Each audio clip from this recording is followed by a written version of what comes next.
book is Wealth by Me TV. It's a brand new day, it's a brand new chance to learn. I am your teacher Alexa, and I am so excited to bring you today's lesson, to enlighten you as we explore the world of oral communication. Today, I will discuss the model of communication that's named after an American writer, Wilbur Schramm. It is described as the most commonly and widely used theory of communication, none other than the Schramm's model of communication. But before we dive into our discussion, let me discuss our learning objectives. By the end of this lesson, the learner should be able to know what is Schramm's model of communication, to recognize the Schramm's model of communication differs with others, and how to apply the Schramm's model of communication in real life. So, learners, do you have any idea of what is the Schramm's model of communication?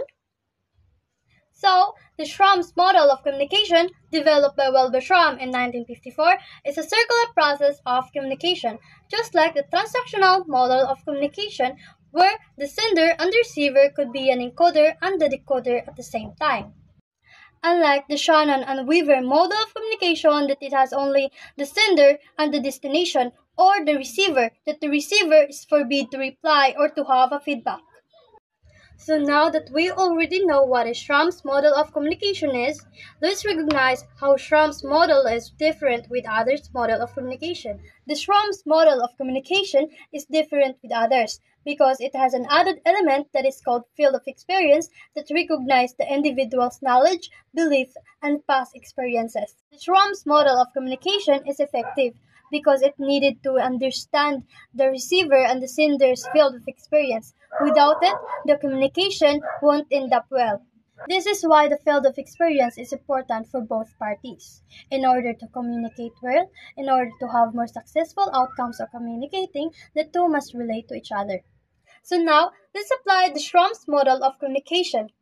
Very demure, very mindful, very cutesy. So, from the example that I've given, there is no field of experience. The dress really complements her very well. Oh yes, it looks so lovely to her.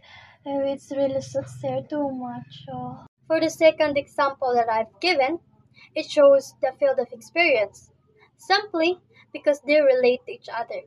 Now, I'd like to open the floor for any questions you might have.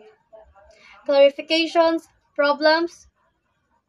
Then, I guess we can call this a day. I hope you've learned something from me.